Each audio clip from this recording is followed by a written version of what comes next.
Bismillahirrahmanirrahim. Assalamu alaikum. Welcome to the Ummah Builders podcast. I'm your host, Mustafa Dustin Khan. It's a blessing to be here and to launch this podcast. We've been thinking about doing this for years. As many of you know, we've had tons of conversations with people on the internet and in person, and now it's time to, have a place where we can feature all of these different things. This is really an opportunity to have deep conversations about what it takes to build community, what it takes to build institutions, and we hope to feature people from educators to startup founders, just to thinkers, to people doing the work around the world, and really it's an honor to have this first conversation be with Shaykha Tamara Gray, who visited us here in Seattle a few weeks ago, and we were just blessed with her presence. When you're in the presence of really special people, it's transformative. It can be transformative for an entire community. It can be transformative for a family. It can be transformative for individuals, and that's why we seek them out. That's why they are so special. And so we had this small conversation talking about education, really talking about what it takes to build Islamic schooling with Tarbiya and Baraka, right? And Tarbiya is this idea of the deep educational work and the transformation of souls. And Sheikha Tamara is someone who's been doing this work for decades. She just had this incredible series talking about her 40th Shahada anniversary, mashallah, and talking about all the things, the projects that she's been involved in. Most people know her for her work focused on building Islamic women's scholarship around the world with Rabata, and inshallah, we're going to be launching this idea of Dads for Rabata soon, where people like myself who support that work with Rabata and support our daughters in that institution want to support the work more, because right now Rabata's funders are about 96% women. So can we at least get it to 80-20? Come on, brothers, we gotta do this together. And so it's really an honor and a blessing to have her with us, right, as we launch this podcast. And you'll see, this is a very deep conversation. Unfortunately, we had some camera issues, and this recording is not done well. It's not, in HD quality, but we thank the people who recorded it at Cordoba Academy here in Linwood, Washington. Cordoba Academy has been one of our partners as we launch our own work around the School of the Ummah, where we're building towards launching three separate things. One is youth education programs, youth leadership programs, where we do deep experiential learning with young people. Two, where we're inshallah launching daycares, a set of daycares that we're calling the Little Ummah. And with Little Ummah daycares, it's really about doing the deep work of transforming Islamic learning from the earliest ages of 3 to 5 years old, and doing immersion Arabic with immersion Spanish to build adab together and build a deep community for the future of Islam in the Americas, inshallah. And then the third is this idea of an online global Islamic high school that inshallah will be launching in the fall of 2025.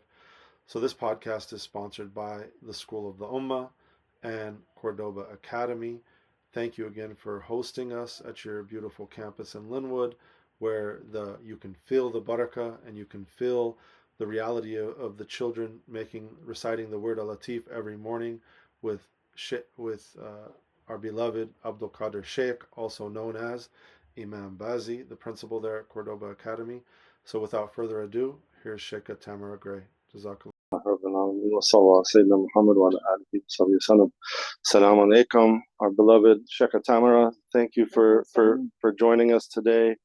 We'll read a brief bio for everyone who doesn't know the Shaykha. It's an honor to have you here at Cordoba Academy. My name is Mustafa Dustin Khan. For those who don't know me, I'm the founder of the Center for Global Muslim Life, and now we starting to found our own school called the School of the Ummah. I also work here with Cordoba Academy on some business development components and thinking about the future of the school and how it relates to our own work. It's really an honor to be with Shaykha Tamara. Tamara is a globally renowned Islamic scholar and one of the world's leading, I would say, Islamic educators. She has contributed to the development of Islamic schools in Syria and Kuwait, I believe maybe more, Qatar. and Qatar, mashallah, and is the founder of Rabata, one of the largest platforms for women's Islamic scholarship worldwide. Dr. Tamara Gray is the founder of Rabata, an organization dedicated to promoting positive cultural change through creative educational experiences. She holds a doctorate in leadership from the University of St. Thomas, a master's degree in curriculum theory and instruction from Temple University, and spent 20 years studying traditional and classic Islamic sciences, Quran and Arabic in Damascus, Syria. Dr. Gray worked in the field of education for 25 years before moving into the nonprofit world. She is now both the executive director of Rabata and its chief spirituality officer. Best name ever. MashaAllah. So let's start there. So because we wanted to start this conversation really thinking about this school, Cordoba Academy, is really rooted in this idea of Tarbiya for children. So being the chief spirituality officer, you may have had many throughout your experiences in schools. Many Islamic schools, unfortunately, are cutting and pasting from public schools, and they don't have. They may have cutting and pasting very well, and they may have Quran and a few other things, but they aren't really doing spirituality. They aren't really doing the deep work of transforming these children's lives. So talk about your role as a chief spirituality officer and your advice for schools as we think about this idea of Tarbiya in Islamic schools. Okay, well, I have to say, I wish I could say I made that up because it's the best name ever, but I didn't make it up. I saw it on Instagram. MashaAllah. Like literally, there was some big business, and there was a guy that was his job. I don't know how he does that job, but I said we need that job in all of our institutions. So I gave it to myself. In Rabata itself, I'm going to answer that very briefly. Then I want to talk about schooling. In Rabata itself, I consider the culture within and without part of that job. So if you work, we have how many employees? 30 regular employees plus another extra 100 when we're doing teaching, and about 300 volunteers. So the part of my responsibility as chief spirituality officer in that way of thinking is to ensure a positive, healthy, Islamic, spiritual, Tarbiya culture for the women who are working and volunteering for Rabata. Because then they'll be able to do what we're trying to do everywhere else. In schooling, then, when you think about curriculum, we can't think about it as you said, a cut and paste, where we're bringing. I mean, I remember overseas, I would ask teachers, or teachers would talk to each other, "What are you teaching today?" And they would say, "Oh, page 52 of whatever book," and my brain would like burst out of its seams, because we don't teach a page. We're not page teachers.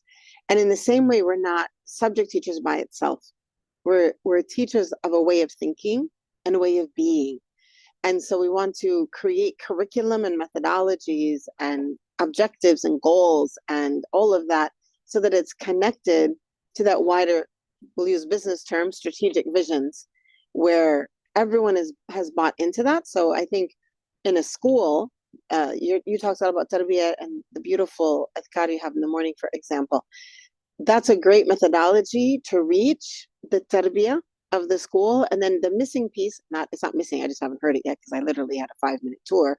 But the other piece of the puzzle is, what are the teachers doing to fill themselves so that they can be giving to the students in that space? And how is the school helping to make sure that they do that? Yeah.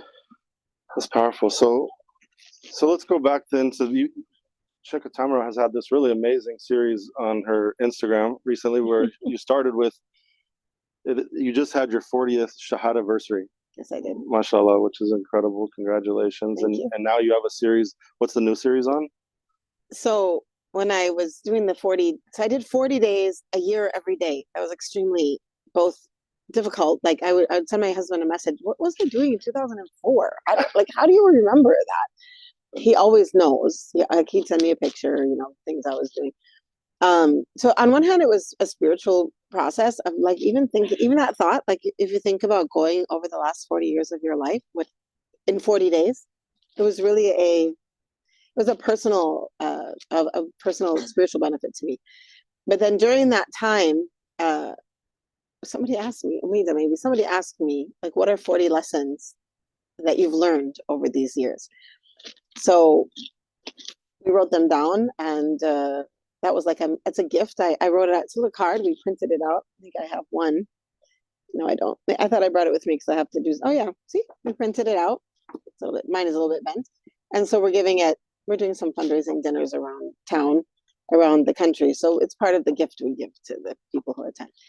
Well, then people got really confused about some of them. They didn't understand them, especially the one that says, don't be a cooked spaghetti noodle. That's so clear to me. But like people were really like arguing about it, giving it really weird explanations. So I said, I better explain these. So I started now doing it's 40 days. I started on when we were 40 days before Ramadan. So we're doing one a day. Just different things I've learned either from life experience or things. They're always connected to life experience and something I learned in a lesson somewhere. And within that, within many of those years in the Shahadaversary series, you talk about the different schools you were working with and things like that. So I want you to talk about your journey as an educator. But one of the questions I like to think about when I'm talking to teachers is what was that spark for you to become an educator? Maybe that even before the Shahada. Well, actually, if I'm really honest about it, I went to undergraduate to become the president of the United States. MashaAllah. We still need you. And I became Muslim in January, right after my freshman fall semester. So I was like, I don't think I can get elected now. Like literally, I've always been a very strategic thinker. And so I was really thinking, okay, what am I going to do next? What is going to benefit the Ummah the most? What can I do that will benefit the Ummah the most? And my, at the time, she was a teacher, mentor, person to me. Someone actually I had just recently met, I was talking to. And she started talking about teaching and how teaching benefits. What she said to me that was very powerful for me was when you're teaching in a classroom, you have those students. But each of those, let's say 20 students, will grow up and have their families. So let's say a family of 5. So now you've affected 100 people for each class. And you're not even counting their friends and their other family members and all of this. And you do that every single year. So you continue, your impact on the Muslim Ummah becomes exponentially greater. And so that's why I switched into education. I didn't actually switch. I was doing political science. I did a focus in educational policy and I added education. And then your journey as an educator, can you tell us about where it's really amazing, the history in Syria and all of this. Yeah, well, I started out, of course, I was in the United States. And so I started out teaching.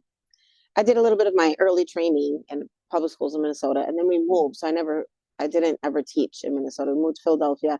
There I went and got my master's in curriculum theory and instruction. And I had a really good professor. Allah really, like, subhanAllah, the people that Allah has put in my path have always been there to prepare me for the work that's coming. And so I really learned what I learned about curriculum there. I still benefit from today when I'm building programs. It was really something else. She was from what did she say about herself? From the boroughs of New York City. I don't know what that means. I don't know where that is. And she graduated Cornell at 16 years old. She was a genius. Anyway, then when I went to Syria, I started teaching and working there right away.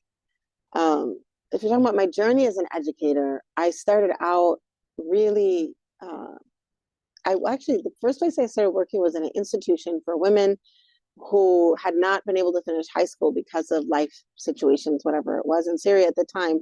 At that time, this was however many years ago now, almost 35, a little more.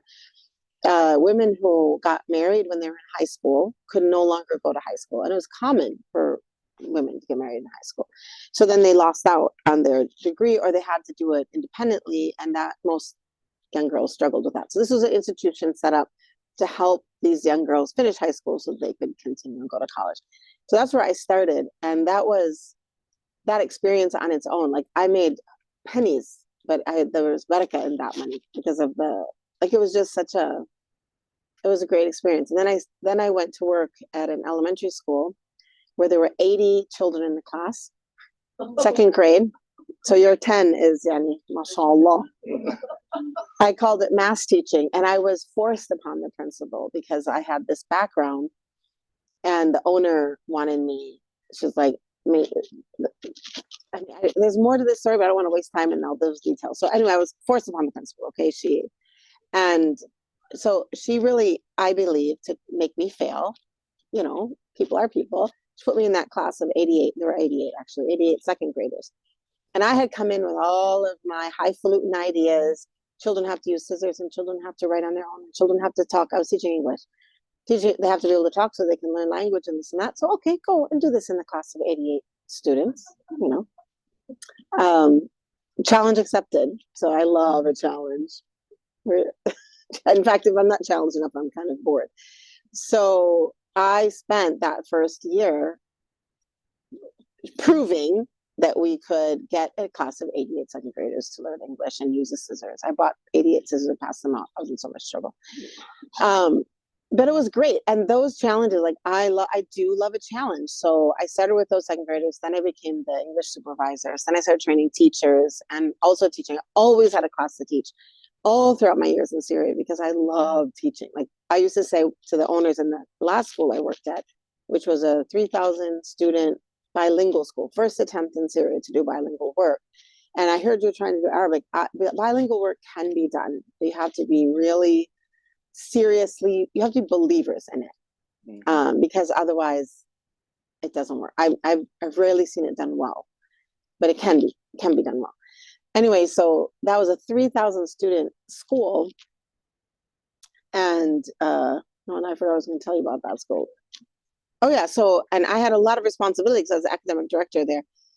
But I would always schedule a class that was my class, like I was the teacher, and the owners were like, "Why are you doing this? Like, I had to have a reason to come to school in the morning." The other administrative work. Mm-hmm. So my journey of education, I love teaching. I love teaching. I love it as myself. I love to teach. I have a flip side of that, which I find schooling a scary thing to do. I'll help you all, because children they carry with them what they learn in schools.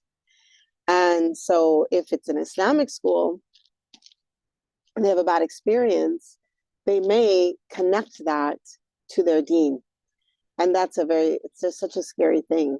And we have history of Catholic schools in America proving that can be a dangerous thing if one isn't careful. So, I mean, that's the other side of that it's it is important to be very hands-on and serious and thoughtful about every step that we take in it.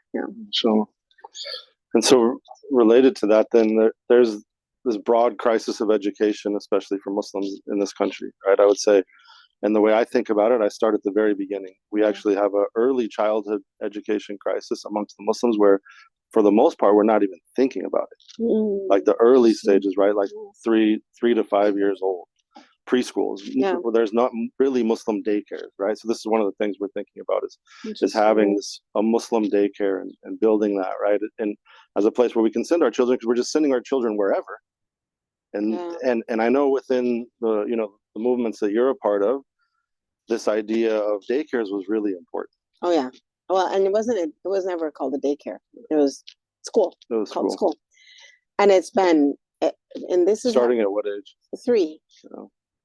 Right? Yeah. 3 years old. And I mean, I can't tell you, this was the movement part of it. I mean, if you want to talk movement level. So in the 1970s, the first school was opened by my teacher, and it was for 3 to 5 years old. And subhanAllah, part of this was just because that's all the government would give as a licensing, not wanting to have anything outside of that government control. And so, and even there, the government was there. There was a second principal. Like these schools operated under great pressure, which we can speak about now. We couldn't speak about that before. And that great pressure, it's just a miracle what they're able to do. But I want you to know what they're able to do, because that ability to believe in what we can do is something I haven't seen anywhere else. So these schools open for 3, 4, and 5-year-olds, and a lot of the parents who sent their children, it was a little bit of a classy thing because it was private. There wasn't anything like that in the 70s. So it wasn't very expensive, but it was something new, So families would send their children. They're not necessarily religious families. In fact, plenty of people weren't even praying at home. And these little 3, 4, 5-year-olds, they were learning the dua of wudu, and they were learning how to keep themselves clean in the bathroom and all of this stuff. They were learning Quran, and they would come home and bring that home. And from that, parents started to pray. because you can't refuse a 4-year-old. Like, they're so darn cute. Yeah, I mean, when they say, "Mommy, why aren't you making wudu with me?" I mean, you're gonna be like, "Right now, here I come." Yeah. So, I mean, that was part of that. And then the Quran that they learned, they built a busing system to go back and forth. And on that bus, there was a teacher on the bus. She's called the bus teacher. I mean, she had other responsibilities, but she was the bus teacher. That's great. And so she, in order to prevent, you know how buses can be the most harmful place of schools. Buses. Yeah, because that's where the children are mixing. There's no supervision. A lot of bullying happens there. A lot of haram in the public world happens on the bus, or even just illegal stuff happens on the bus. So to prevent unhealthy interactions, this teacher's there. Well, then we got to keep the kids busy, so they started memorizing Quran on the bus.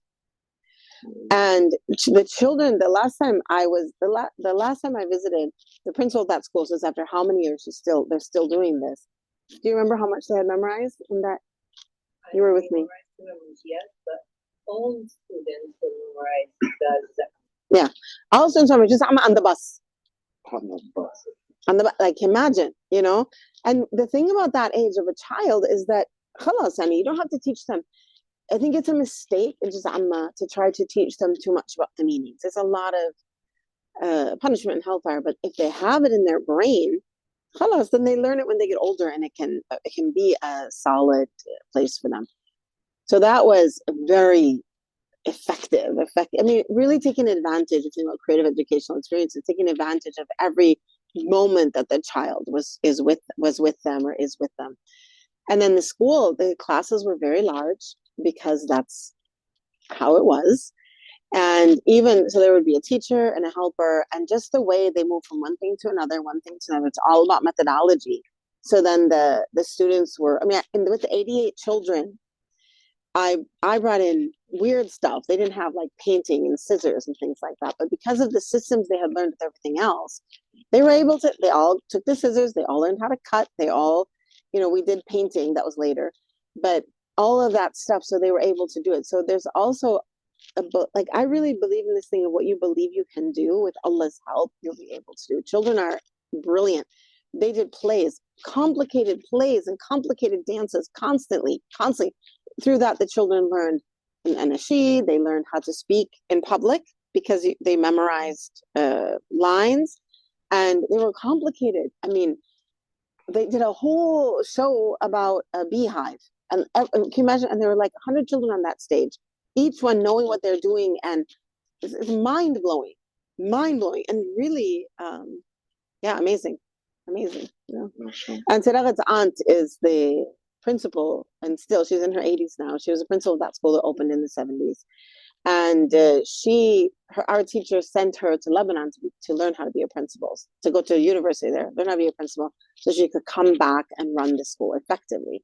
So it's a lot about leadership, alhamdulillah, and leadership, it really does, I believe, really trickles down.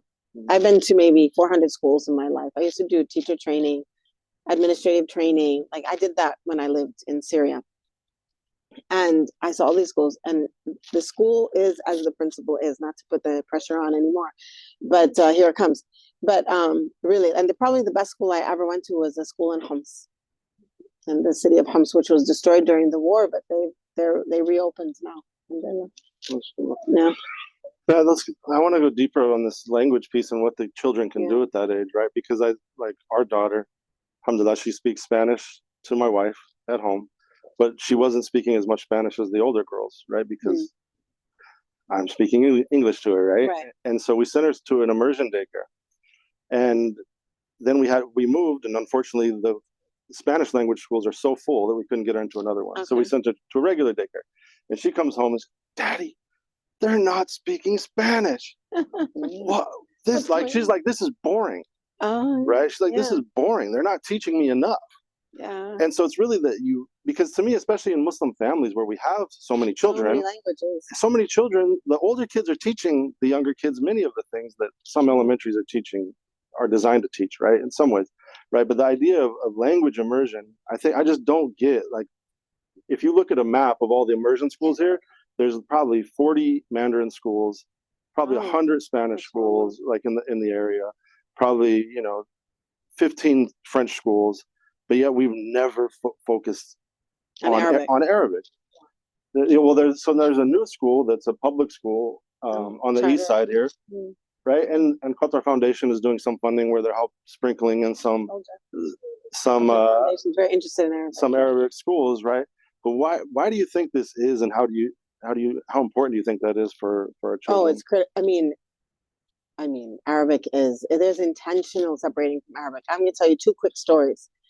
When I went to a really bougie, fancy conference in September for nonprofits. It was called the Nonprofit Optimization Innovation and Optimization Conference. And I went there because we're about to launch this university, so I felt like I needed to really learn new skills. They did AI stuff and all this. And the people that were there these are the serious nonprofits, okay? They're really serious, big nonprofits. We were the only Muslims there. And we sat at a lunch table, and at this, they tell you where to sit so that you network and all of that. And there was a man there, a white 60-year-old man probably, who looked at me and started speaking to me in perfect Fusha. And I was like, okay. I was so confused at first, and I responded. He said, where are you from? I said, I'm American. I lived in Damascus. We talked to each other a little bit in Arabic. And then I feel uncomfortable speaking to people in a language that other people don't understand. So I switched, and I asked him, where did you learn? Whatever he said. Anyway, what's your organization? It turns out that he runs a very well-funded Christian missionary organization that does their work in Lebanon, Syria, Palestine, and Jordan.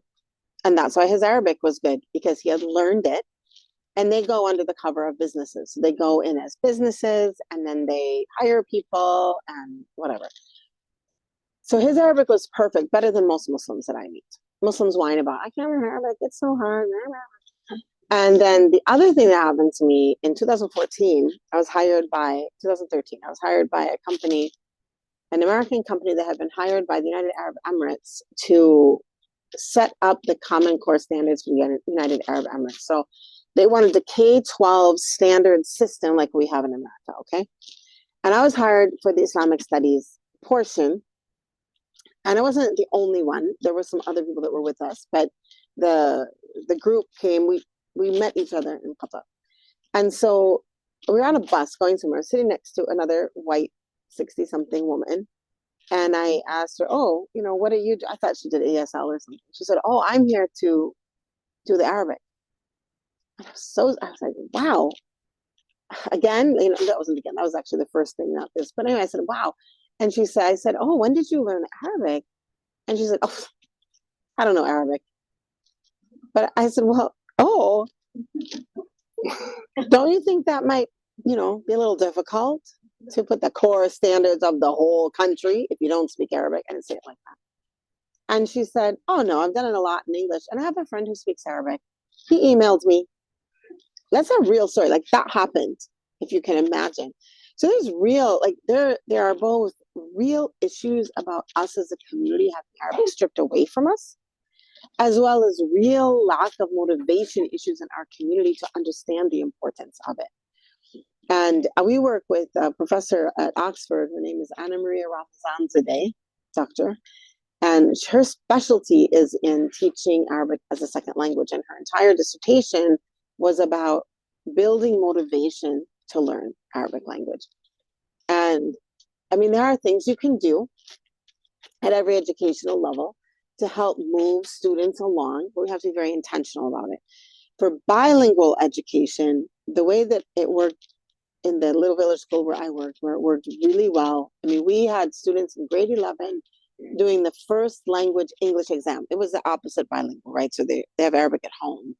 They did in grade 11 first language English exam through Cambridge, the IGCSE. And then they did the Syrian baccalaureate in grade 12, which is the most difficult Arabic language baccalaureate that there is. And so how did we do that? So we did immersion in, they only took English up to kindergarten. And then grade 1, they started with half-half. They did Arabic and English.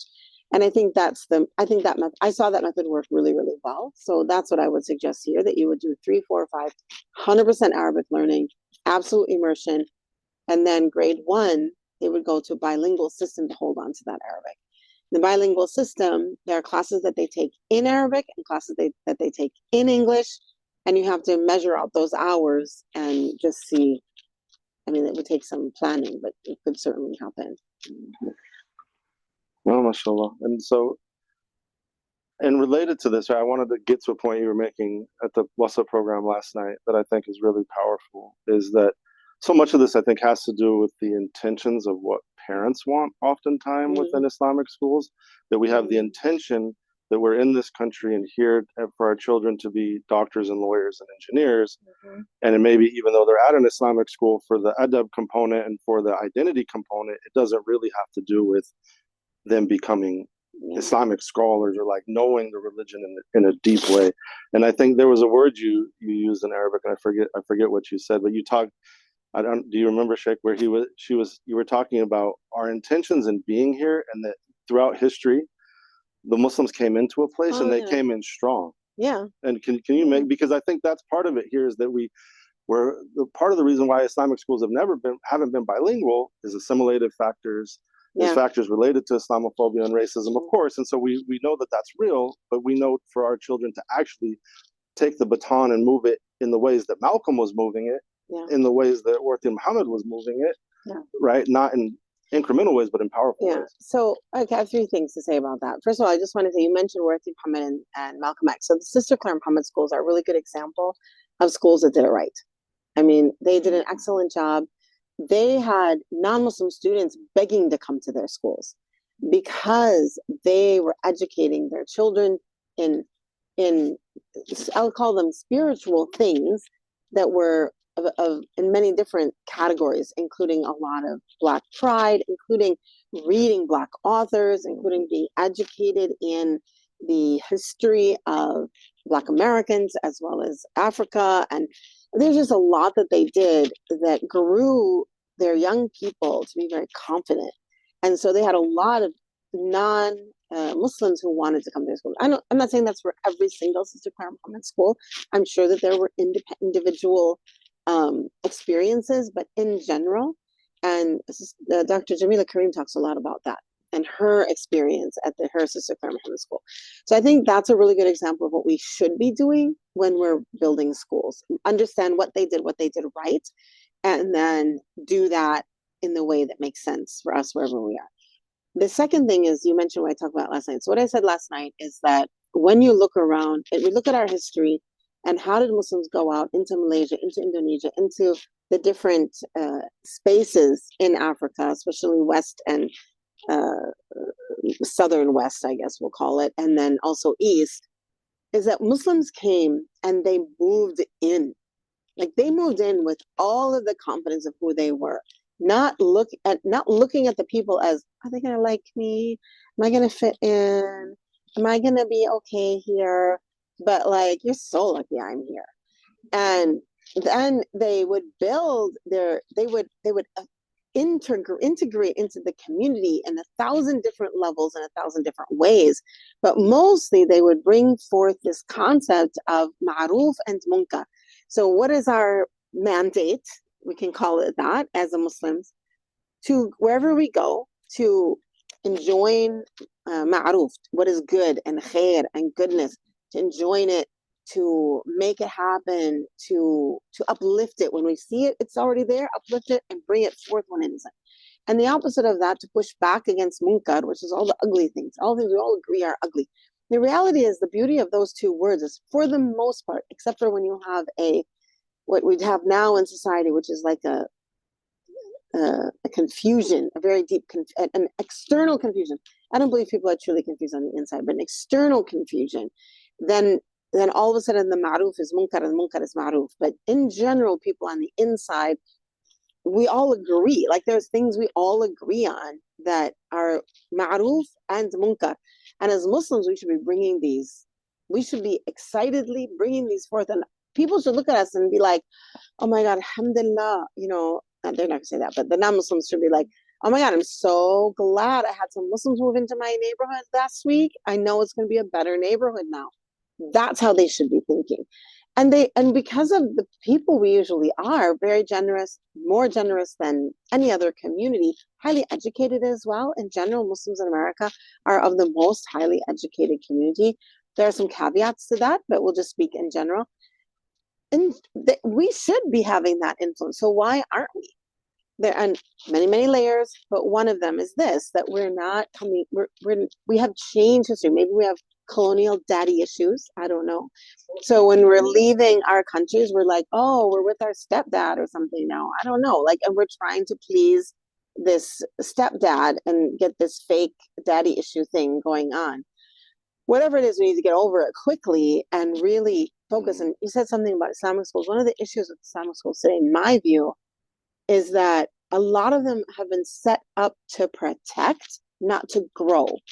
And that is a scarcity mindset that becomes the DNA of the school. And so, alhamdulillah, if there's some protection, in general, there isn't always as much as they hope for. And also, if you just want to protect, it's like if you set a strategic vision in business or nonprofit or in schooling, and your strategic vision is little, it's gonna stunt you. The vision will stunt you. And the vision of I want to protect is a stunting vision, because there are plenty. How many stories have you heard? I've heard way too many of how Islamic schools were not able to protect the children from internal haram, internal harm, internal all sorts of things. But if we set the vision for we want to raise those children who are going out into the community to uplift it, because that's the mandate Allah subhanahu wa ta'ala gave us. We want to raise them to carry forth this flag and this confidence of who they are.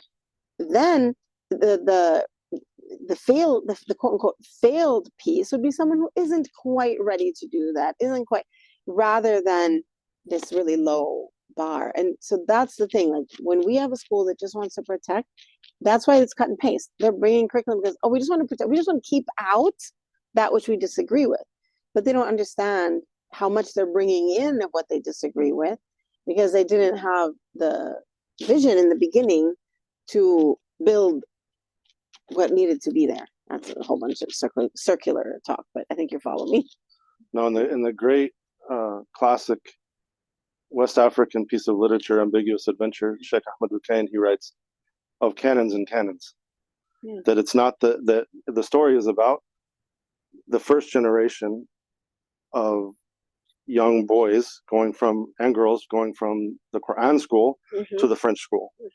And he writes that it's not the first canon, because it's the second canon, the canon of westernization, that bewitches the soul.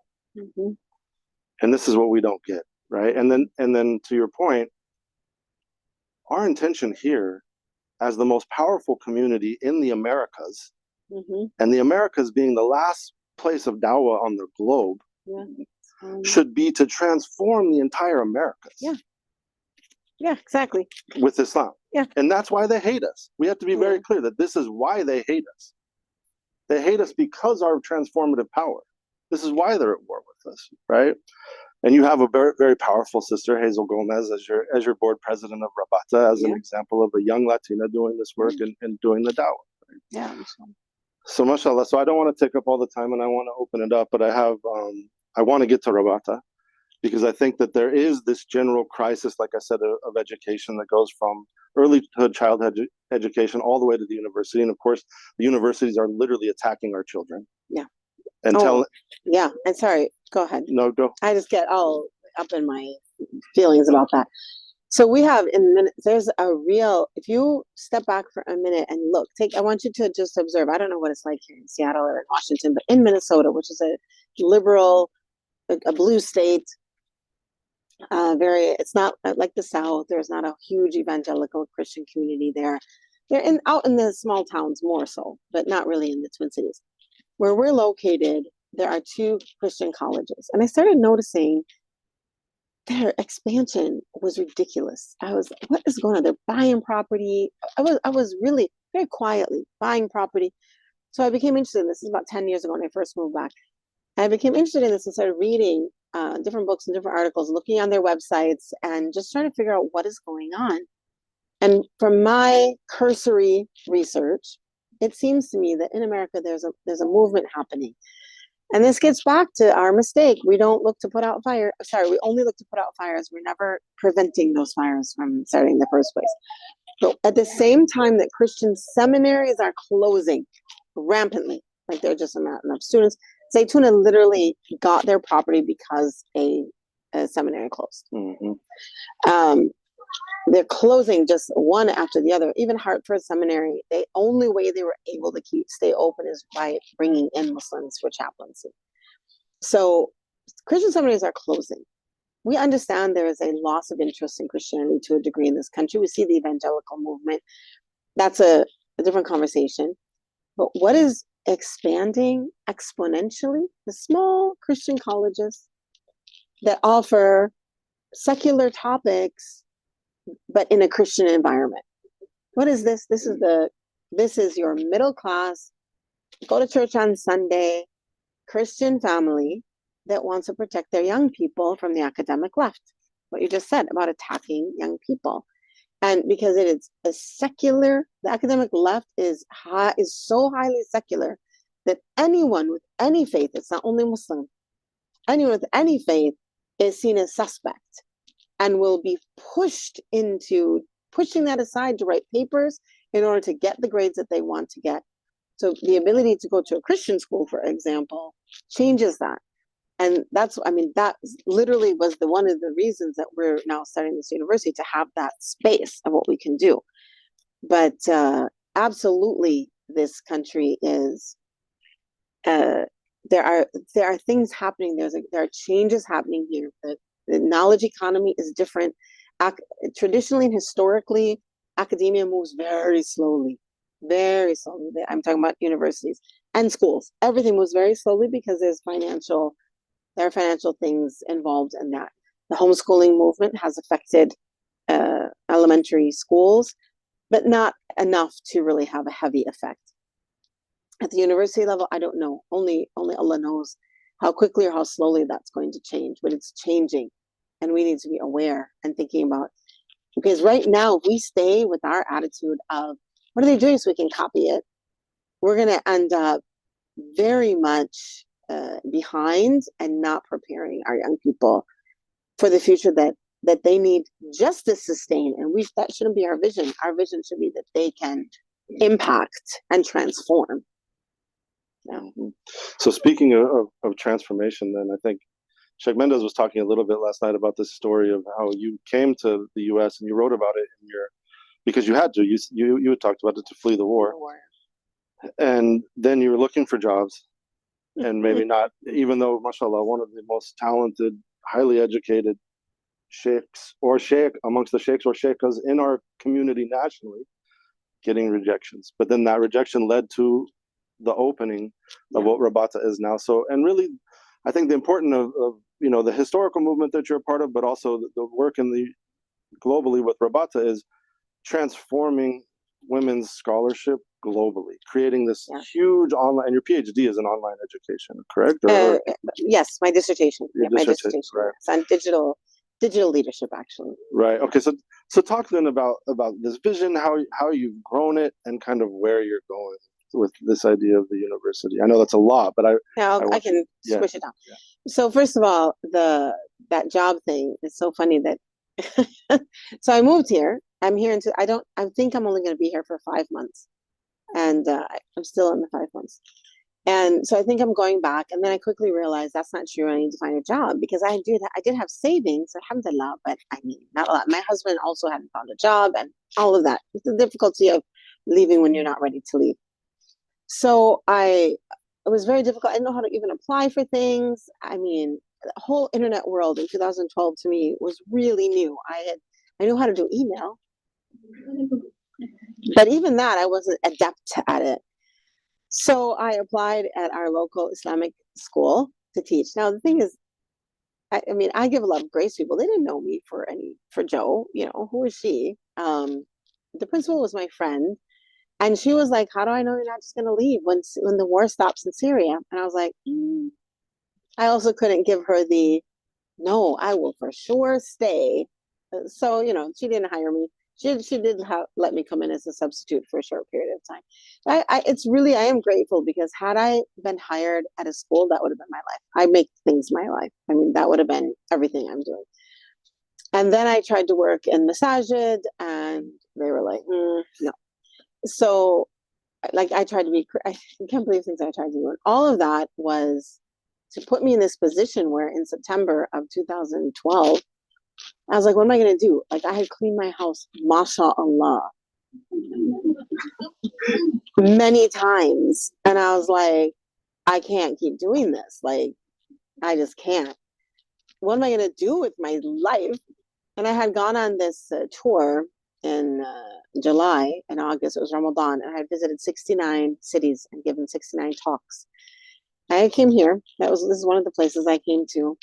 And I talked to all these women, talked to Muslim women. And I was really surprised to see that the sort of situation that women were in after being away for 20 years was not that different than when I had left. Muslim women I'm talking about. So that was like, that experience was part of the inspiration. And also I didn't have anything else to do because I hadn't found a job. So that's how we started with our first online course. And for me, that was a very new idea. But we had 180 women sign up. And so I was like, oh, people are interested in this. And then I found myself able to connect with the women online. And that was a really important thing to me, because Tarbiya is about connection. It's not just about giving ilm. So if I felt I could only give ilm, that's nice, that's good, it's important, but it wouldn't have been enough for me. And one of the ways I felt I was able to connect is because I really was thinking about this hadith of the Prophet ﷺ. You all know it. I want to speak about it as the image it creates, okay? Which is this image where people are sitting in a circle and they're learning, and the angels come, you know it now, right? And but I want you to see the image. The angels surround them and they make istighfar for them and make dua for them. So I had this image, and then it occurred to me that the world, I mean, space and time belong to Allah. So my traditional education, of course, like you guys mentioned, is in this space and that connection with the teacher. But I realized that if space belongs to Allah, then the internet space belongs to Allah as well. And so the image was replaced in my mind. We had women from all over the world. So I started asking them, where are you coming in from? Then I would visualize the world, and that we're sitting in this circle in the world, and that the angels are surrounding us. And I was in a lot of grief for Syria at that time. And so I imagined that for that moment that we were in class, that the angel presence had brought some measure of peace to the people who were enclosed in our circle by just being in the world. That image, that hadith transferred into this image in my mind, was why digital learning became something I could do, even though I didn't have that experience at all. And it became something where this is not only something I can do, but it's something that can transform people's lives. The in-person piece is very important. And we have, for example, to get a teacher certification, you have to come to our in-person, what we call immersive class or retreat, depends on whatever. Because that is part, but that one moment of being together, the digital space is still part of that building of that community and that friendship and that connection. So when we started with our Rabata online classes, the first was that pilot class, and then by the next year, 2013, we had 8 classes online. Last year we had 2024, 2,000 students, over 90 countries, alhamdulillah. We offer a teacher certification, a scholar certification. And what those are, teacher certification, the original idea is that teachers who teach Islamic schools are oftentimes not, I mean, weekend schools here or full-time, but we were especially thinking about those weekend schools, or even homeschool moms, where they are in a position to teach Islam.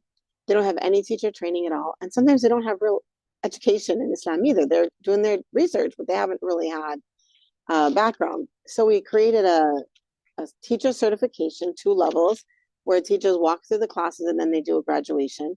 We also have a scholar certification, which is much more time consuming because I believe in time with a scholar certification. It's not about what you know, it's about how you've changed and grown.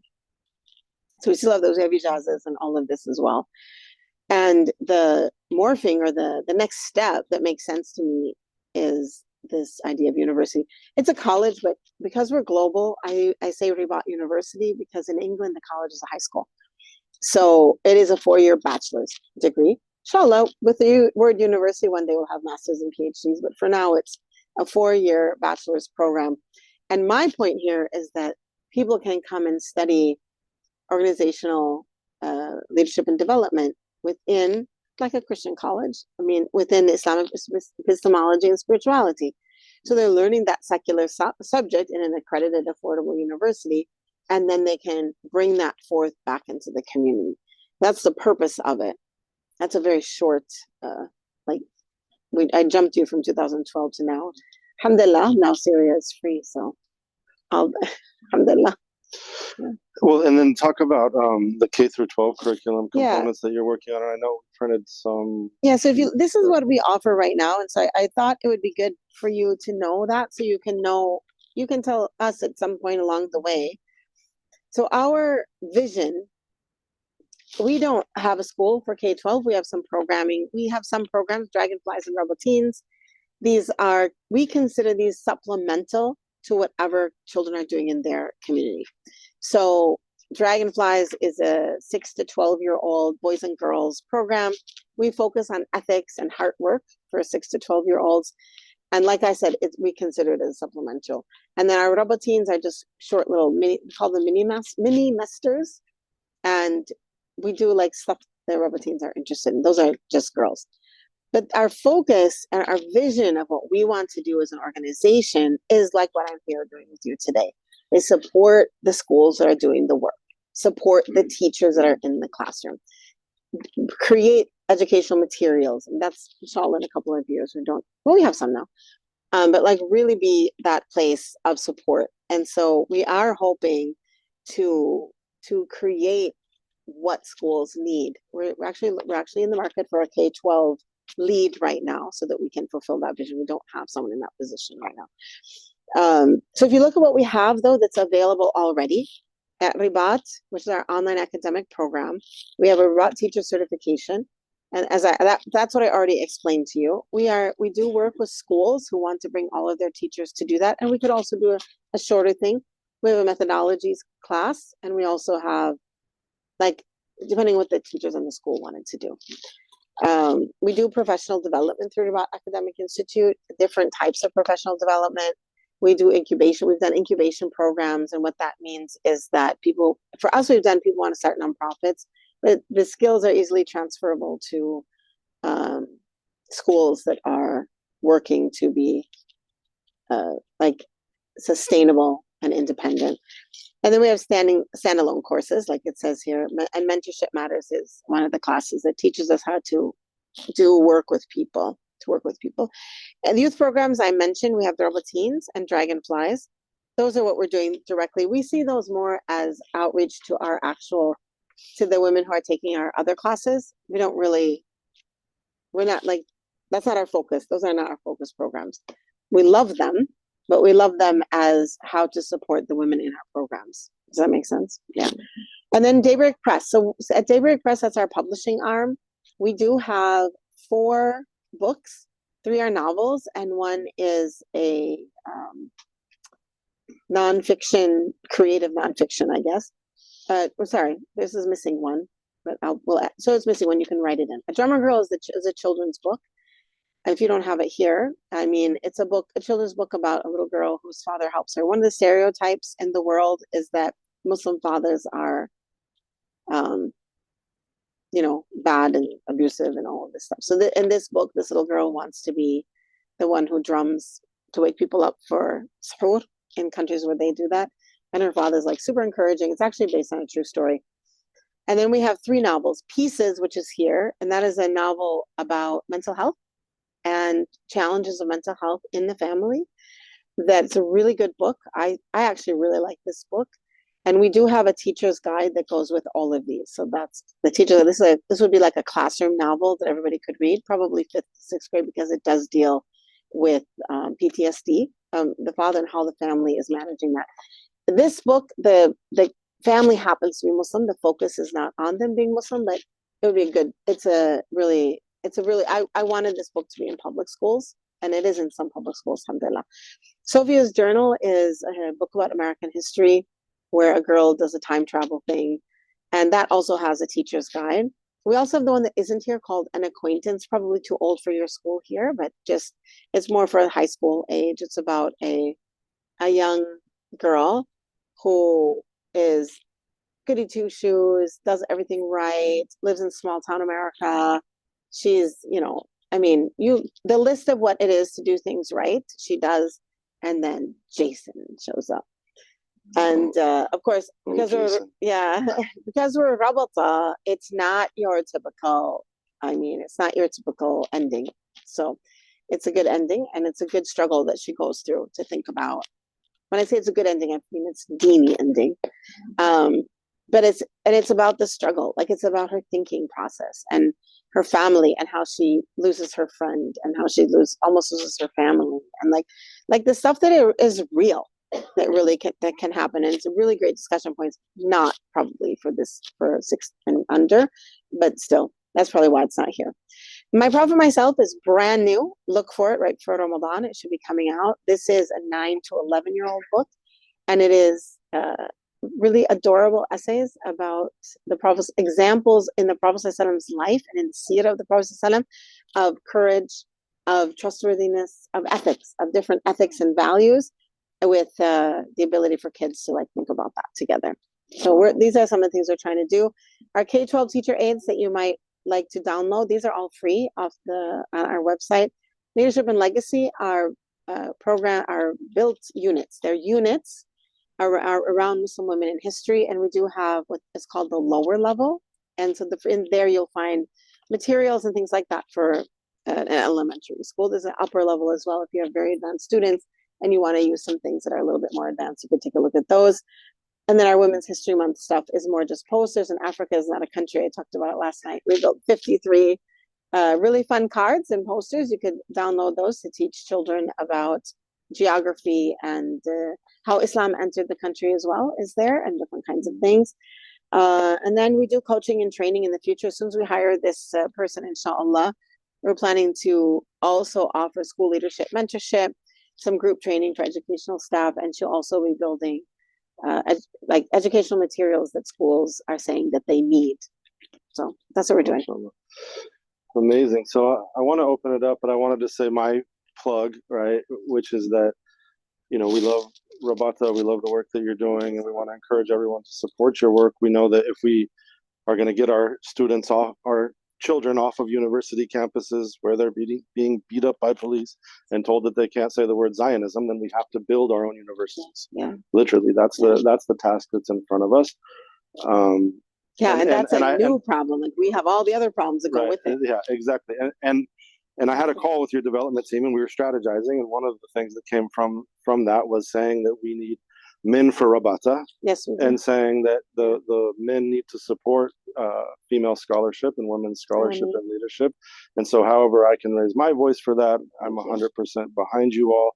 And I would say, I was at Zaytuna for 10 years. And they're on the campus and with the students. And throughout that time, and Sheikh Hamza and Imam Zaid would repeat this probably, that the best students were the women, right?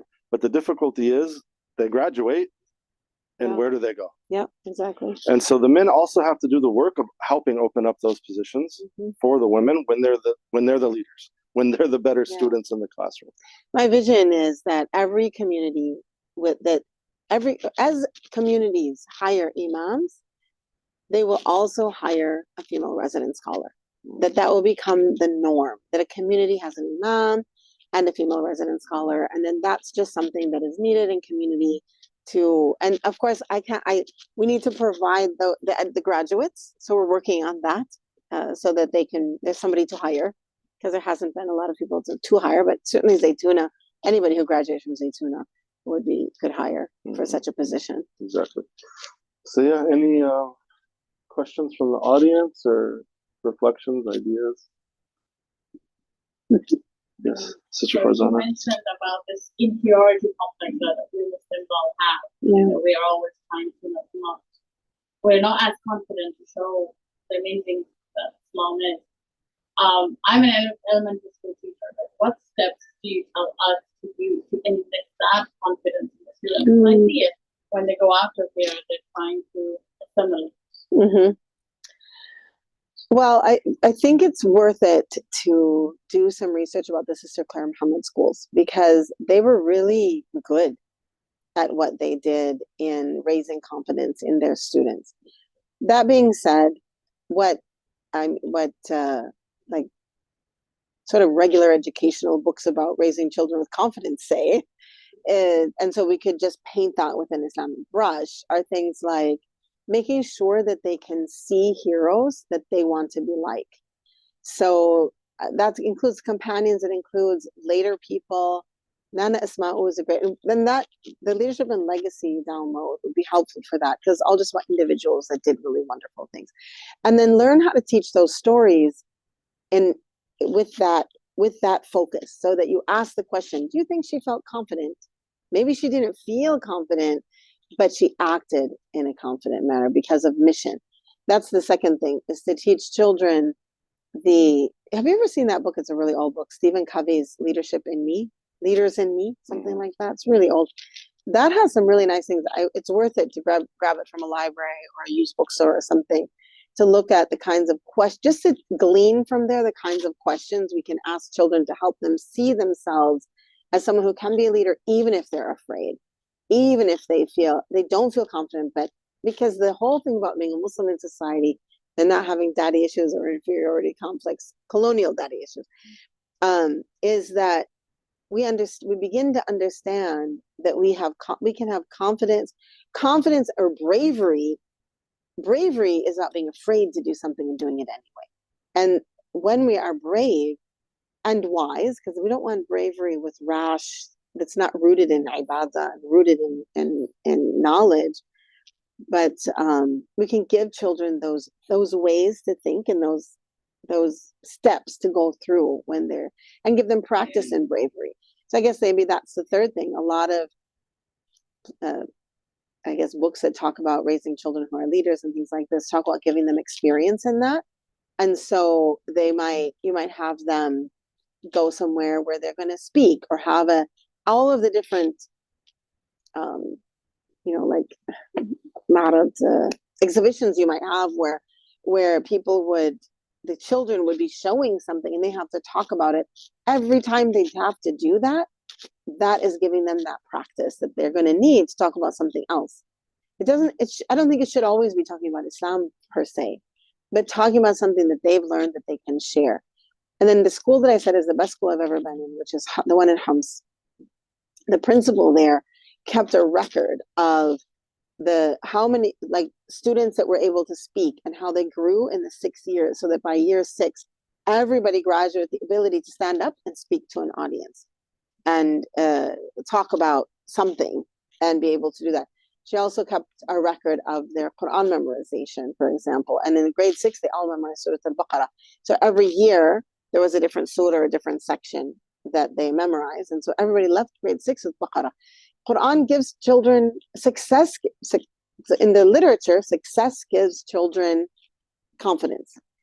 We think through the lens of Islam, and we realize that success in memorization will give them confidence. So be careful about giving the goal of khitma to everyone, because that's not reachable for everyone right away. Give goals that the whole class will reach, so they all can get up and recite that surah, and they can all feel good about, yes, I accomplished that. If you have people doing more, that's great. That's not just great, that's normal. We're always gonna have children up and down, but try to make it so that everyone is successful with Quran, especially Quran. So you want children to feel like Quran is their source of success and connection. Yeah. You mentioned Dr. Jamila Karim. What's the name of her book? The one about literature? It's really, I'll look it up, but that book is amazing, because she talks about this idea of culturally relevant literature. Yes. And I think that's so much of what Islamic schools are lacking is cultural relevancy, meaning like and it doesn't have to be only Muslim stories. No. But really like almost an ethnic studies model of very diverse stories that are not, because so much of these curriculums have white supremacist roots, whether or not we recognize it. Oh yeah, and just even knowing that, I mean, and when we're building the college or the university, we have our strategic assistant, Fatima Salam, who is one of the very important things she brings to us is the diversity.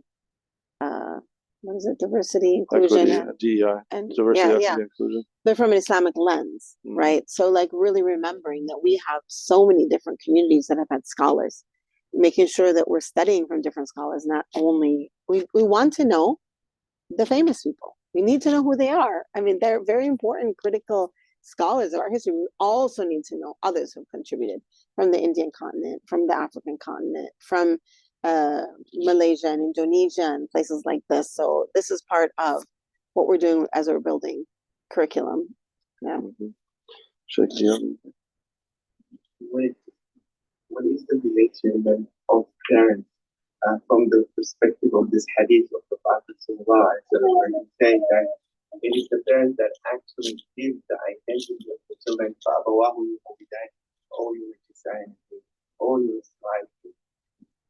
Compared to them sending to school expecting that the school has this amazing magical wand that can make this person, like Salahuddin Ayyubi of his time, or Sheikh Abdul Qadir Jilani of his time, or Imam Abu Hanifa of his time, or Sayyidah Aisha of her time. So what is the environment of the home supposed to be like in developing this amazing Islamic confident kid? Yeah. So first of all, I just would like to recognize that a lot of our parents are afraid of that process. They don't know what to do themselves. And that fear manifests itself in unloading. So, I took care of this. I sent them to Islamic school. They themselves may be struggling, especially I have found parents in the West, they themselves are having cultural struggles, whether at work or at just amongst their friends, or feeling lonely, or just they themselves are really struggling. And so they're not able to do that building that you're talking about. And ultimately, in the end, that is the hadith of the Prophet, isn't it? So as they don't have confidence, they're raising children without confidence. I mean, it's that's the same thing.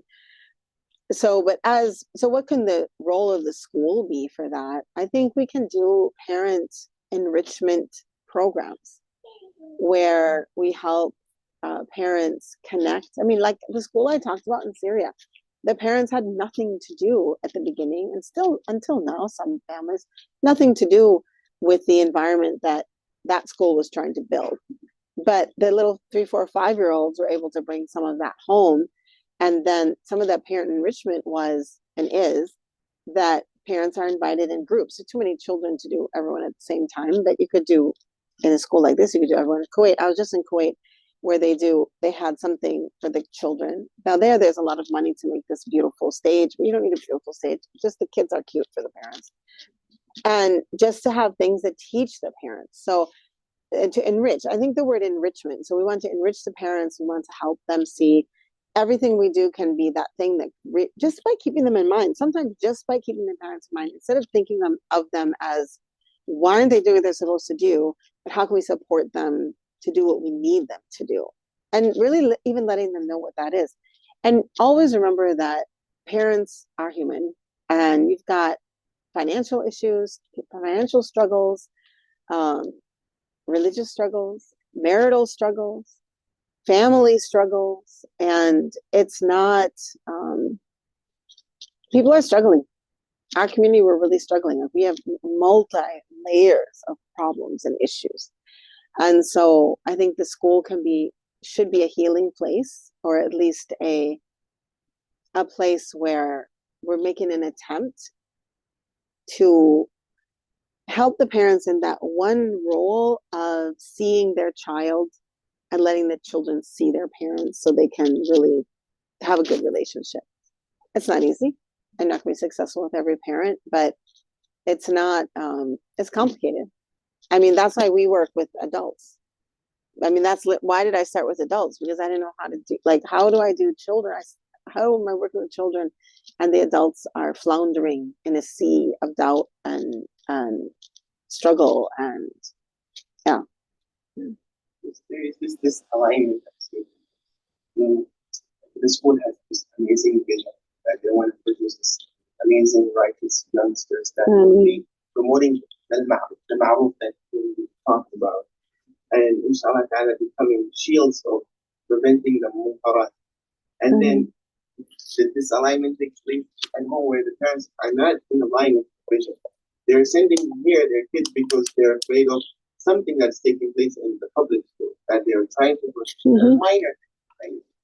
So for them, this whole vision of yours is not there. And even though you're creating parent enrichment programs, sometimes they are not there. They're not showing up. So when you draw that line and say, okay, so how this parents and us, we're not in line. And even though this child, mashallah, has a lot of potential, and he's innocent and has, alhamdulillah, should not be held accountable for the failures of his parents. But right now, this parent is not in line with the school vision and the mission of what the school is trying to produce. We're going to disconnect. I don't know. That's a slippery slope for me. I mean, personally, what I would do is I would just let them be who they are. As long as they're putting their child in my school, I'm going to be who I am. I mean, I'm going to do the Latifiyya, and I'm going to do the Surat Kahf, and I'm going to do the, talking about Islam and do the confidence building and do all the stuff we're doing. And if they're not aligned, they can complain, but I'm going to smile and say, oh, I understand your concerns. Okay. But I'm going to keep doing what I'm doing. If they are going to take their children out, I'm going to be sad, actually. But then I have to let them do that because they're the parents. But I wouldn't waste my energy trying to get an alignment from the parents. Basically, when a parent puts a child in the school, they are aligned with you, even if they don't act like it. And if they're not, they're going to leave. I mean, what I would do is expect alignment.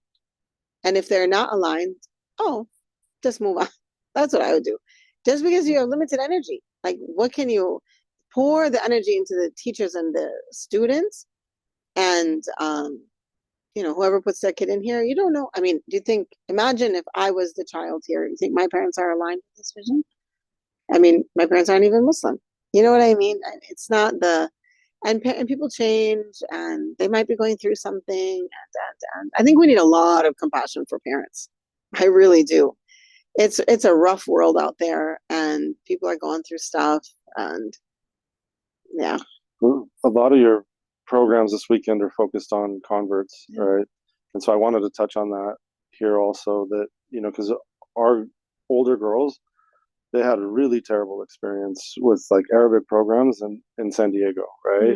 To the point that they were like, we're not going to Islamic schools. So alhamdulillah, we have one here, right, of the older three. And a lot of it is because of how damaging that was for them, right? And the harshness of the teaching, right? And so, but it's so important because the issue for us as converts is we don't have the Muslim family. We don't have them. So the Ummah is our family. Right. And there's also, I feel like, a fear sometimes within the Muslim community of converts and maybe even convert children, right? And so how can a school create belongingness for children of converts? What an interesting question. I'm trying to think of it as what are the points of disconnect? I think the first example that you've given, which is the places where methodologies are from quote unquote back home, that sort of immigrant, that's not Muslim only, that's immigrant mentality in America. That's my grandmother was Italian, same, take the slipper to the kid kind of mentality. That methodology needs to be removed from our schools because the children are comparing. I mean, a child should never see a Muslim act in a way that is harmful or violent to them. Because ultimately, in the end, even in even in Muslim countries where that's a norm, which it is less and less a norm, I'll say, it's damaging to the child. And it's not, I think that's a convert issue as much as the converts are so shocked by it. And it becomes this painful thing where how are these people that I'm following their religion thinking that this is okay? What becomes difficult is when the administration or the friends or the other deal. Then it's just like, wait, what am I in it feels like gaslighting, and it feels like I'm in a twilight zone somewhere, where this doesn't make any sense. So I think perhaps in that space, I mean, I don't know. I'm at a space in my mind right now where I feel like if schools and space masajid are just not willing to come into this new knowledge economy, this new world for Muslims, this new place we have to be, then we just leave them and sort of let them do their thing and then move away from them. I wouldn't. I have a lot of regrets about some of the experiences my children had, even in Islamic schools and in Syria, because it was shocking to me. I didn't know how to handle it. I didn't handle it like I would handle it today, and it hurt them. So it's, I would say that as a convert who lives in America and knows the laws of the land and knows what is acceptable isn't acceptable, that the convert parents should not be bullied by the other environment to say that that's okay. I don't know if that's an answer. As far as having children feel comfortable, I mean, I don't know. I just feel terrible that question has to be asked. I feel like, why is it a question? It's almost like, how do you rebuild confidence as part of it too when the damage is there? Because the way that I framed it in my work is like, you have these Muslims, many of whom have what I would call an intergenerational tawfiq, right? Like this Allah's assistance to their family. And not to say they don't have intergenerational trauma in their families also, many of them of course do, but many of us who are converts, we're coming from backgrounds of intergenerational trauma. A lot of it. That's absolutely right. Because it's the trauma and the brokenness from our families that even lead us to be open enough to seek, right? And so it is difficult for the schools to deal with, but nonetheless, but we need the Ummah support to do it, right? Yeah, I've never thought about that question, so I need to let it cook in my mind a little bit. Yes. Yeah. I have a question and have a comment. As you were mentioning daycares earlier, the state of Washington in this area, actually, the vast majority of daycares, a huge majority actually use them owned, so much so that no South Community College now has child development in Arabic and Somali language. Wow. Just to meet the demand of all those Muslim daycares. So in my thought, it's like, when we thought about going to those daycare owners and trying to integrate them into whether it's the Rabata, your school, teach, not to say that all their students or all their kids are Muslim. A lot of the time is like half. It just seems like a kind of a low-hanging fruit. Like, that's a good idea. Interested in education or Muslim, so much so that our secular colleges are like, let's get them child development languages that make sense. And then a lot of people I know that are not Muslim who actually send their kids to Muslim daycares, they like that environment. It just seems like it's something that's kind of right for the picnic to, it's more strategic than just trying to do everything at Cordoba, everything at this Islamic school. Like, how do you kind of branch that out and provide that network or spiderweb effect with all the daycares? I mean, there's probably come out radius of here, probably 20 daycares in Muslim homes just in the area. Even just doing a focus group with them, a discovery sort of thing of what would you need to, how can we support you? Yeah. Well, and that's why we've been talking about doing like a consortium even of Islamic schools in the region, because that doesn't exist, unfortunately, in most states, most big cities, where the reality is we're all under-resourced. That's the biggest problem with the Islamic schools, is how under-resourced we are, how little our teachers are being paid, all of these things. So the only way we can even do professional development actually is if we were to do regional conferences where the Islamic schools are working together to do professional development for each other, essentially, right? So it's really, like you said, the part of what I see here is the problem of nonprofits, and that many people come from corporate backgrounds in the Muslim community, and we're not thinking through a lens of building social movements. when what we need to be building is like social movements, essentially collectively and together. Yeah. Beyond our individualized nonprofits or individual schools. Yeah. So that's a really good idea we hadn't thought about the daycare level. Like a micro way of doing it versus like just a big conference. And I think that it's a hand, right? Because these are small women businesses too, right? And they're the backbone of a lot of our Muslim families. And even on Northgate where I live, I can go down the street and there's like this on daycare, this daycare, they're all Muslim names, right? Totally. Any other questions over here? Yes. I'm processing it. But I'm a bit of a broken record with this issue, and you did touch upon it about the curriculum. So, and my kids go to Islamic school. I've been there from the beginning. I refuse to send them to public school. However, my issue has always been and why I take a lead in PTO stuff is because I don't appreciate the fact that we use the Washington State curriculum and then take that and then try to sprinkle in the Islamic. And even that, I don't even think is being sprinkled in as much as it could be. And so I even went as far as to go to IOK, California, to see a beautiful building. And they told me the same thing. They're using California State curriculum. And they have to do the same thing and they pick and choose and all this. And I don't know if you have ideas of how can we empower and uplift our Islamic schools and the admin and the boards of the Islamic schools to be like, no, this is worthwhile. And I mean, I guess if you have even any recommendations, I know that you're working on some curriculum. Well, I mean, curriculum is such a thorny bush because it is very expensive to develop. And the money is in those big companies. So that's where, they're selling, and even them, they're selling to the Middle East because here people are selling, they buy one book and then they keep it in the school. And in the Middle East and the Arab Emirates and places like this, they buy them every year. Every year the kids take them home for, hundreds and hundreds of dollars. When you say the California curriculum or the Washington curriculum, what do you mean when you say that? Just so we're talking about the same thing. Like whatever is the state mandate with the books and You have state mandated books in Washington and in California? Yeah, like so for example, the math curriculum would be whatever is mandated by the state. The teachers here, please correct me if I'm wrong, who CBA, WABA, and all these things. So these are online. So like Harcourt, McGraw-Hill, these kinds of companies? Yeah, like something similar to that. Yeah. They have their set curriculum.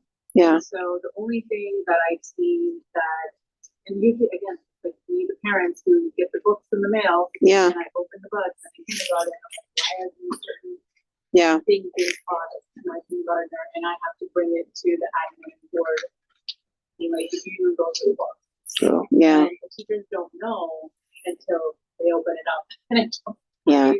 So those things, I'm like, my one suggestion has been if teachers would plan ahead and they need the uplift from the school to add in Islamic or not even Islamic, like literature, like again, like ethnic, culturally relevant books that would enrich the dialogue with the children, the critical thinking. Yeah. Instead of just copy pasting because they gave us the books. We're going to follow this because we need to tick mark it off.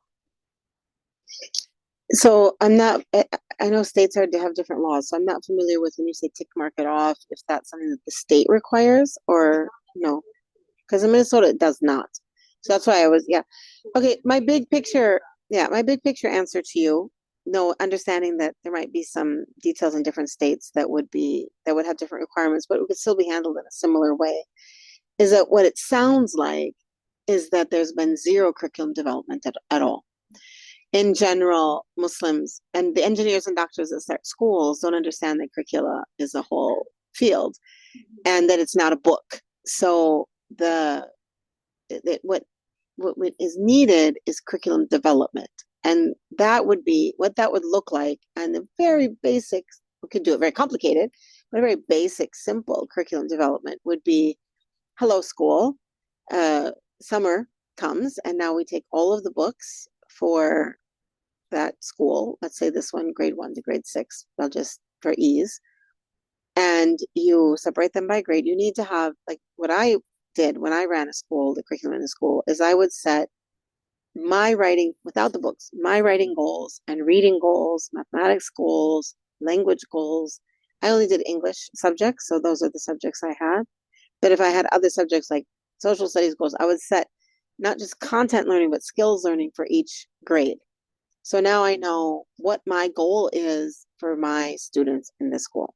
So I can do school assessments to decide, I can do random assessments, spot check throughout the year as the academic director and find out if the students are reaching my goals. Then after that, I take the books that the school has purchased, whatever they are, and I choose from there. I do the scope, not scope of sequence, I used to write out this is what the teachers have to teach this year. As the curriculum person, this is now what the teachers are teaching and this is what they're not teaching. And then those would be connected to the skills I'm trying to reach and the knowledge I'm trying to reach and the variety of authors I want them to read, etc.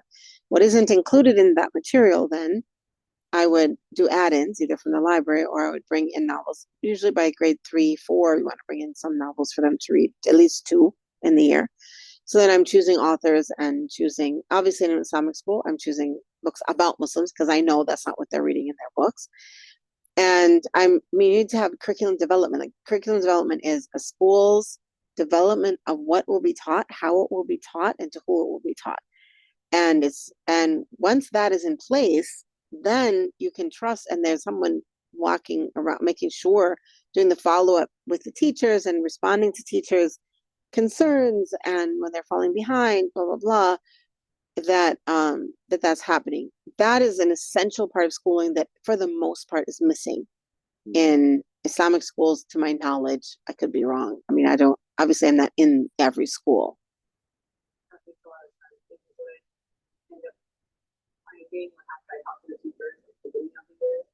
And then as it goes on, it's just like, well, this is easy. Everything's been given to me. Well, I mean, that is typical. I mean, a teacher in general should be given what they need to teach that year. And then their job is to take those objectives that they need to reach, those things, and build how they're going to do it. Now, as far as like the books and this and that, I don't think it's not, here's a book, teach the book.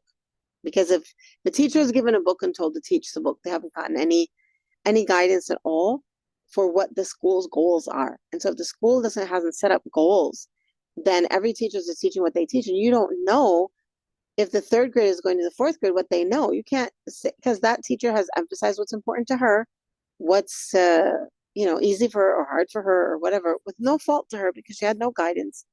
And so I think that's a critical role in a school, a curriculum development. And it can happen in the summer. Like I know with the resources issue, what you could do is just hire someone in the summer to do that work, write up those things, and then give that to the principal or whoever is going to be in charge of that in the year to do follow-up. That's a hard way to do it, but it's better than nothing. At least they're working on something. There's something to work on with those goals. It's especially important with communication. Like you talked about the state of education in the United States right now. It's so bad. Kids are not learning to read and write at all. And we won't teach our kids either if we don't have set goals for the reading and writing of how they will be at the end of the year. Every year, what does a 2nd grader look like in Cordoba? I mean, you should be able to, somebody should be able to answer that. And in grade 2, students are able to write a paragraph, whatever. Like they're able to write 3. I mean, my goal would probably be they can write 3 sentences on their own that are linked together and communicate an idea, for example. That's a pretty basic goal for a 2nd grader. They should be able to do that. But everybody should know that. And so they should be practicing it in math. They should be practicing it in science. They should be practicing it in social studies. They should be practicing it in everywhere. They should be working on that. So that the math teachers are making sure that they're asking them to write word problems that are 3 sentences long, because by whatever time in the middle of the year, they know what a sentence is, but they need to practice again and again and again. End of grade 3 paragraph. I'm making these up, by the way. Don't like Right now I'm just making them up, right? But like end of grade 3 paragraph. So now everybody's working on paragraph writing and reading and this and that. That's one example. Yeah. Just try something. I just wanted to add a little context to some of that. I know some of our teachers can probably explain it a little better, but I think there's a misunderstanding, misconception about how like Washington State or California State, works and some of these things.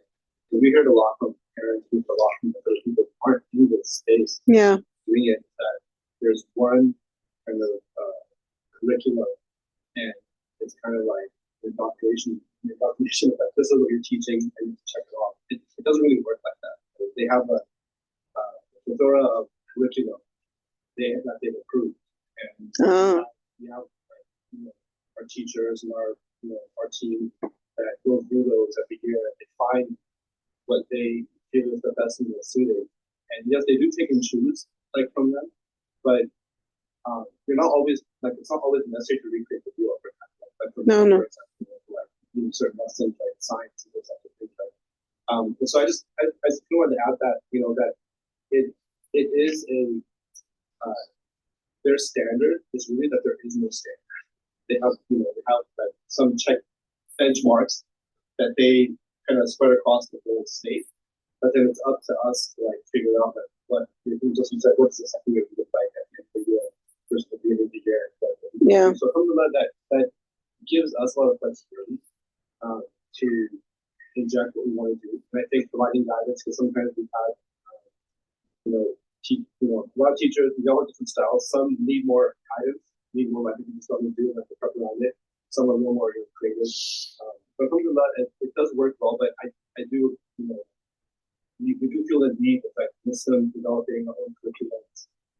Kind of picking and choosing like what works and what doesn't work, and then tailoring that down. Every community, even in Seattle, from the east side, different priorities, different things that they want to expect to see.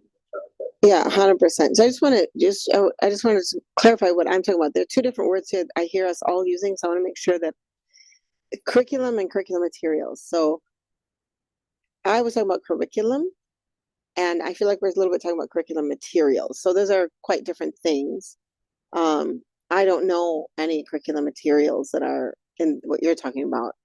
I saw some in Australia for Islamic studies that were really good. The only time I've ever seen curriculum materials for Islamic studies that I approve of, ever, in English language. But yeah, so I mean, it's a challenge for sure, but I still would recommend like curriculum development. I'm sure that you're doing it, but like also sometimes it's important to communicate the development you're doing to the parents and to just to everyone. The more communication, the better. Any final questions? I know you have one, yes. Just a topic back to Rabata. My wife, she's a Catholic, so I relate to her, and she wants to learn more about Islam. And as you mentioned, there are some mothers who have no idea how to, for example, teach the basics of Islam. And inshallah, we're about to this year. Congratulations, alhamdulillah. And so she's trying to get into an institute or somewhere where she can learn some things, so she can be able to teach for the kids and the family. I have two siblings that she usually takes care of, like their homework and stuff, taking the So you mentioned that there was a certain class. There are Rabata.org. It's we have lots of classes. I'm over 50 now, I think. Lots of choices, and she can take. I usually recommend Foundations for Launderings and Faith, really basic 101 Aqidah. Companions is the class I teach. It's a great gateway course. It gets people started in Sira, and yeah, especially for new learners, I think the Companions class. I'm doing Companions 2 right now, which is the Ansar mostly, and then it circles back in the fall. But she can also look at what her interests are. Like there's lots and lots and lots of choices. Yeah. It's really helpful to have something like that at home. I asked a while back as well before I even got married that what are like the most important things as a new parent or something like that in mind. And he told me after that, alhamdulillah, my father. And I ask him lots of questions all the time. But since we're new here in the States, we've been here for like 3 years. So everything is pretty new, like the Islamic aspect of it. Alhamdulillah, I got it with my dad. But it's just the modern aspect of it here that it can be a little bit difficult managing both of those at the same time. Especially, for example, my mother. She's a great here because of that. And so she has difficulties managing this new style of life with the kids when it comes to that. They have a very, very big issue with the new screens and all this stuff. So it's really helpful to have something like that where someone can go. How long has your wife been a convert for? Over a year. Okay. So I just want to say that one of the most important things you're going to do is to remember always that her culture is not your culture. And so really be ready for her to have particular needs around holidays and like just all sorts of things that you might not expect. And make sure that you're really open to having those conversations so that she doesn't end up in a place of frustration or even bitterness. And her family as well. And there's a program tomorrow. Yes, she should at be. Baraka Beauty. That's right. For convert women. Is she signed up for that already? No, you should. But sign her up. Tomorrow, is it Hannah? Are you ready, Hannah? No, Kaylee. Oh, Kaylee. Okay, yes, I know her personally. So make sure Kaylee's going to be there. Yeah. So okay, so we want to give space to transition everything. I wanted to end on like. Oh, sorry. Oh, and he should also come for Sunday for the training, convert training. Yes, you should. You definitely should. Okay, go ahead. Yes, go ahead. You had mentioned that part of Tarbiya is connection, not just giving. Yeah. And I was wondering about Muslim rites of passage. What about the blood for students? Because the first time I went to see, it was such a connection, and I came back with all this confidence in Islam. And I remember meeting a sister. She was a young from our sister. She was like 24, and she had left this very prestigious job from New York, worked at hedge fund, making like 120K as a very young person. And there she was in Egypt, in a cloud, studying and left her thing behind. And I asked her like, what motivated you to leave that lifestyle and turn it around? She said the first Umrah that she did, she felt so poor. She didn't know anything. She didn't know anything. And she was surrounded by all these diverse Muslims, and she just not having come to that myself down, and that's what motivated. And I felt, the same sentiment. It's like, yes, you go to Muslim countries, chaotic. It's not like the West. Time is very different. Paperwork, everything's very different, but you do leave with a richness because you could just, for once, relax your shoulders and just go out to be Muslim. I feel that even though the schools here, that Jewish people have like this right to passage to go to schools, or alhamdulillah, my brother went to school. They had this field trip to Rome. Oh, what does that look like for our young people? What an interesting question. I don't know. I mean, I think that sounds like something you could just make up. I mean, the Jewish, they've totally made it up. Exactly. I mean, that's a great question. I like it. I feel like you could sit with some Native people and understand a little bit about what that has meant historically in their community and think about what you want to do and pretty much do anything you want. Go to Damascus. That's my advice. Well, Sheikh Mohammed Mendez, who's also here this weekend and has some classes this weekend. Well, like tonight, there's a program in Renton. Conversations. Yeah. And he talks a lot about rites of passage, especially for young boys. And one of the things he says is that rites of passage for women is within childbirth. That's the ultimate rite of passage, right? For the women who have children. Is one of the things he says. I don't know. No, he's saying no, right? That makes me worried because that's so exclusionary for women who don't have children or women. No, but he's saying, what he's saying is where is it for men? So right? And so he's saying that developing programs leadership programs, because the issue is within indigenous cultures, the rites of passage are all there still. Yeah. Even like indigenous cultures as Muslims, there's forms of rites of passage. The issue is the westernization aspect that takes away these rites of passage and where they're lacking, right, for especially young people. So it's how do we develop leadership programs for young people? That's what he's saying, is the leadership component for younger people especially is where you can find rites of passage. And that's one of the things we're all thinking about. Yes, you want to critique me? No, Okay. Yeah. I think that was kind of set. Yeah, thank you. So one thing I thought I've seen, so there's two parts to this. I think it could be a dangerous line of falling into what others are doing here, non-Islamic ways, potentially.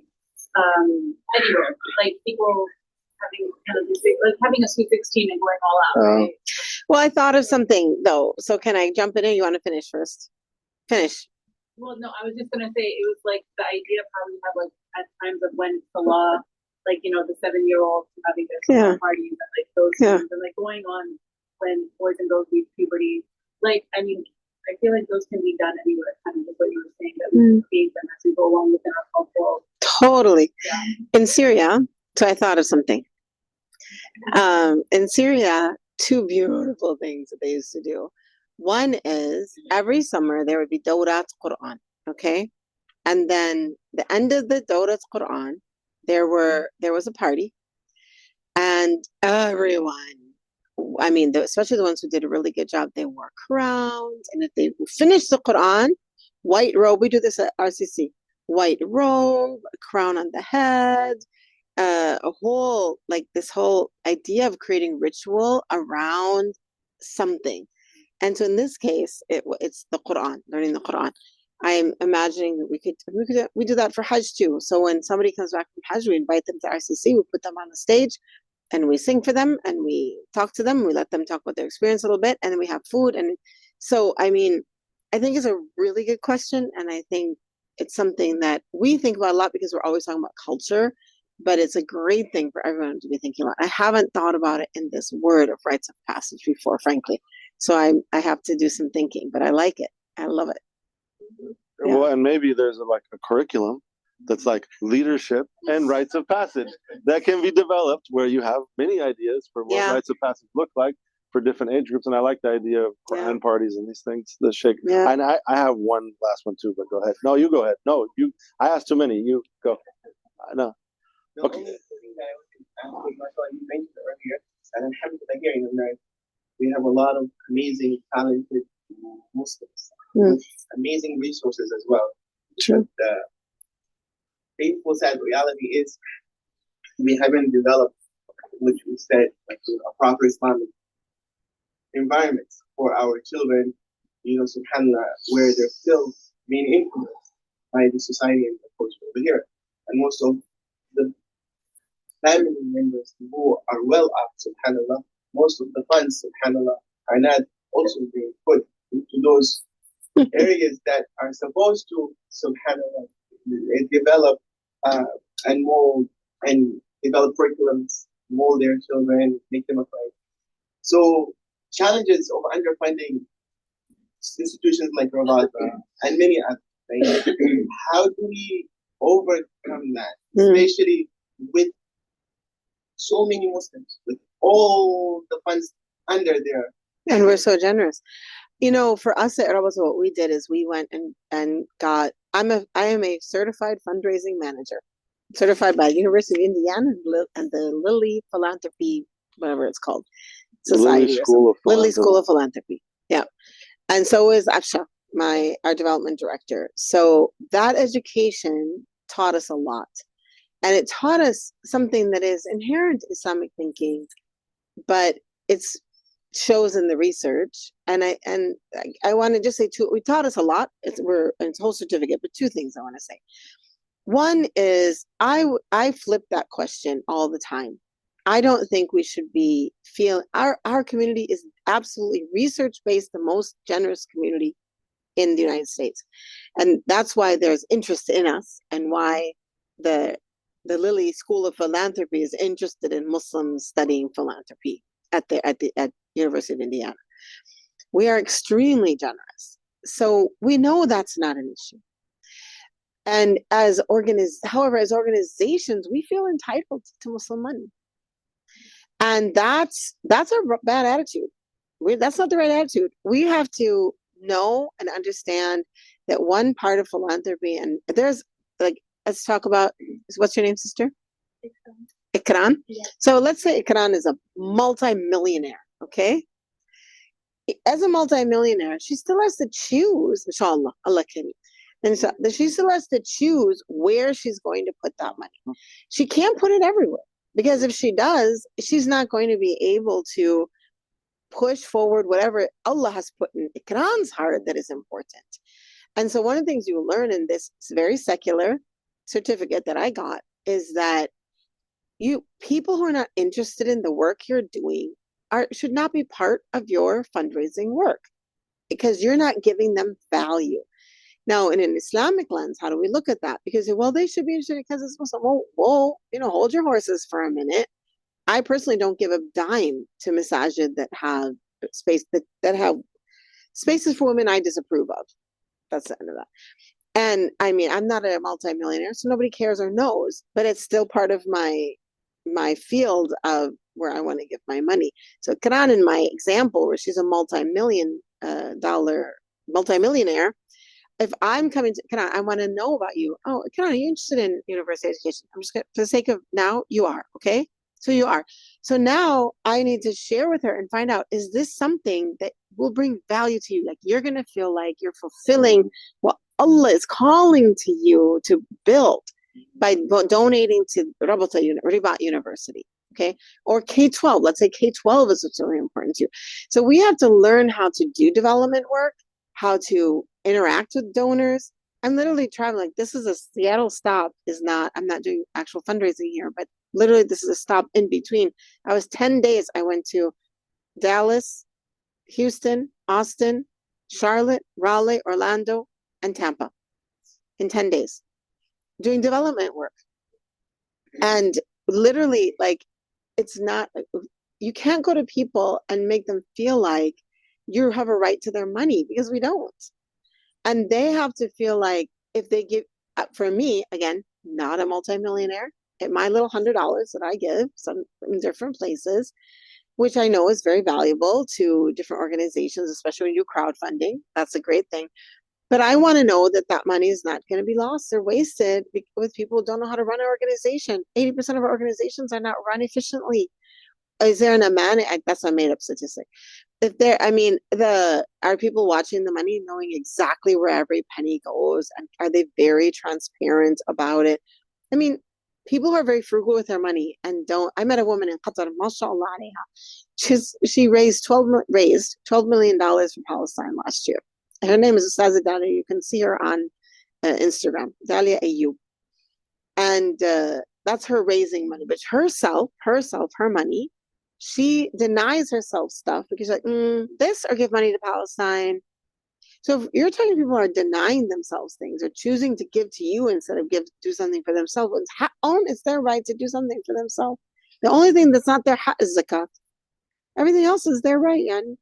So I really think we need a revolution in fundraising management in our communities, and we need to professionalize it and deepen it in Islamic thinking for sure. But I think if we do understand it, we're going to feel better about the money flow, and we'll do better. I just want to say about Rabata, alhamdulillah, like, we are sustainable. We have excellent donors. I'm very proud of our donors. So I just don't want to be put in that place of the organizations that don't have enough money. Like, yes, I'm on a fundraising to do a new project. I'm not saying we're rich, so, but alhamdulillah, like, we're doing okay. And 98% funded by women. Yeah, which is why I'm doing outreach to men, because I'm like, hi guys, we're taking care of all this stuff.